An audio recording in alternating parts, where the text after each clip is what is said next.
Okay, well, I thought I would do a little tour of a real Tommy Campervan in a real situation where I've been out for now over 2 months from Tucson. I'm up in Seattle area right now. Actually, got to get a an adjustment in the suspension. The lift, whoever did the lift, uh, messed up what's called the cam on the tires, and so they're unevenly wearing.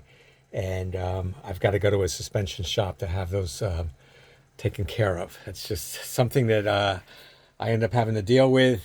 It kind of messed up my tires, but it's all done. The guys that did the lift, uh, it's not the toe, but it's called the cam. So either way, it's got to be adjusted. Meanwhile, what I normally do is turn the seat towards towards the living area, which is very easy to do in a Mercedes Sprinter.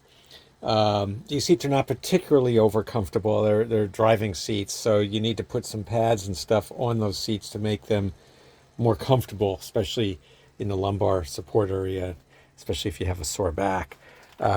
Keep a little cooler right here between the seats, but I don't use it as a cooler. I just use it as a centerpiece, and I can put stuff in there like Kleenex and coins for laundry and stuff like that. Really wonderful. The Sprinter van is a wonderful van, beautifully designed, very ergonomic.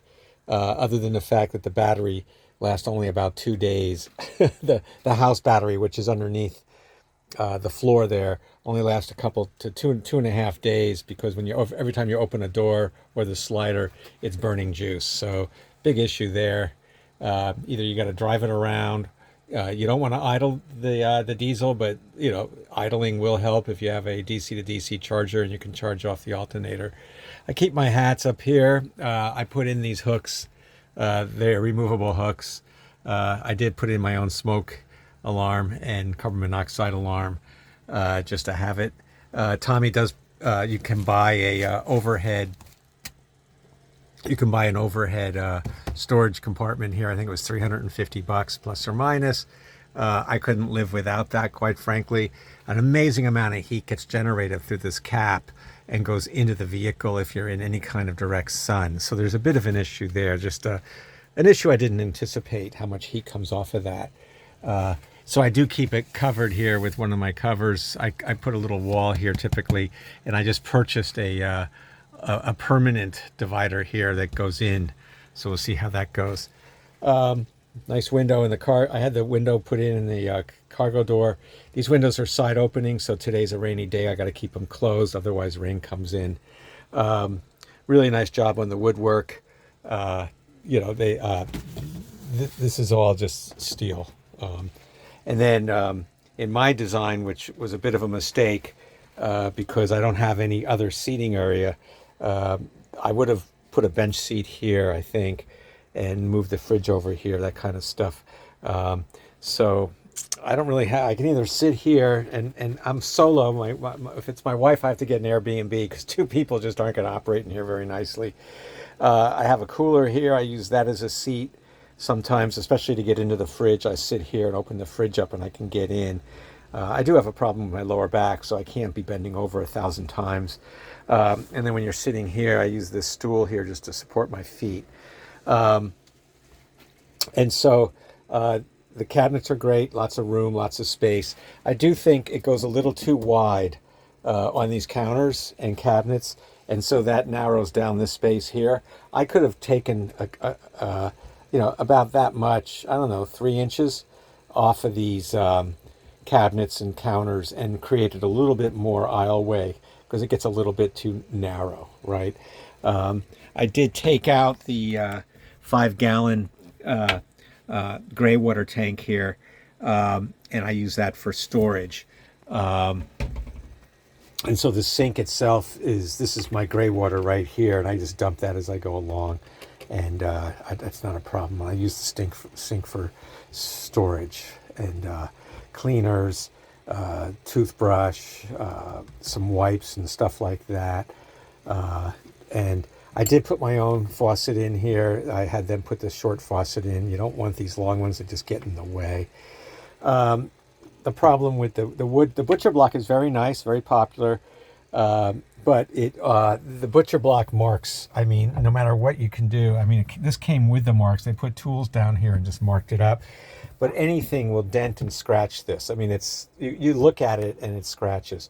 So I got these shelf liners, and I use those to protect the wood and just clean up every week. I clean up under them. And then I have a couple of trays and a couple of mats.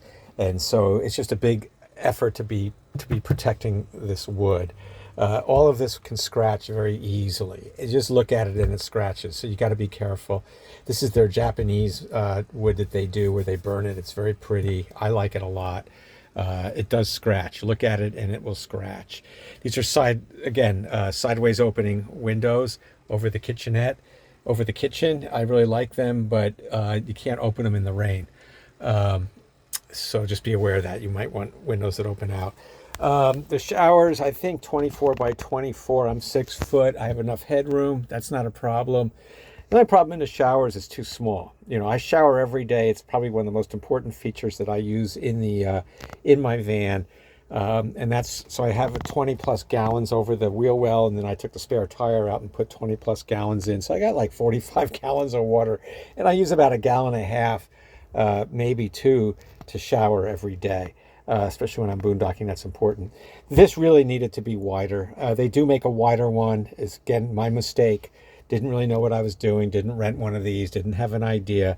And it's a bit too narrow. You can't really move. So you're kind of like straight up and down, and that's about it. You can get some weird angles and stuff as you go. But the shower's built beautifully. It's really a first-class shower. They did not do the seams down below with caulking, so I had to caulk those myself. And when I asked them to caulk it, they really resisted and just said, well, you know, we have waterproof materials and stuff like that. You don't need it. But I just couldn't live without the caulking, so I did my own caulking. The other problem I have is these mechanisms on the cabinets don't really work. They misalign, and then they don't close properly. Mechanisms on the drawers, there's a plastic thing here that cracked off, and so these don't stay closed when I drive. And when I go to Tommy, I'll have those looked at again and see if there's anything they can do. I basically tape them shut and usually put something in front of them to keep them from opening up. This one's not functional. It's just so misaligned I can't get it to work. This one kind of works, and then I can pop this one open. So what happens is you just end up, when you're in camp, not closing them and just keep them slightly open. This one I typically keep open, and I have a fan, and I try to move air back and forth through the garage because I did get some overheat signals, messages on my Victron system, on my lithium battery system, that it overheats in there. And haven't 100% solved that, other than just a lot of fans. But in really hot weather, it does become an issue. I got a permanent bed here. The biggest mistake I made doing the van is I did not put the flares in, and that really eliminated a lot of space and opportunity to go sideways on this, maybe have a bit of a bigger shower, and have some light coming in here because it's very, very dark. I did have some opening windows post-market put in. I bought them and had them install those. They do work well. They're very small, so you don't get any light there either. But I do get air, which is nice. They got the nice speakers in there. The wet sound speakers work really well. The air conditioner is it's a plus. You get air conditioning. It's a really efficient unit, a Dometic. But the problem is you're blowing all your cold air down here. You freak out and freeze when you're sitting in this bed at night trying to sleep, because the adjustments don't really allow you to pull the air off of yourself and point it somewhere else. There's no ducting system, so the cold air is right here. And I've had as much as a 25 to 30 degree difference between the front, which can get up to 80 or 90 degrees, while this is down at 78 to 81 degrees. But you do get your temperature set in 72, 73. If you're looking for that in the desert or in the heat, you do get that in the bed area, but that's about it. So this is a real problem. This would really need to be further forward in the van to be able to spread the cold air out. That's another thing I've learned the hard way. Very difficult situation, actually, when you really need to use it. And I'm from Tucson, where I really need to use it. And that's just something I have to live with.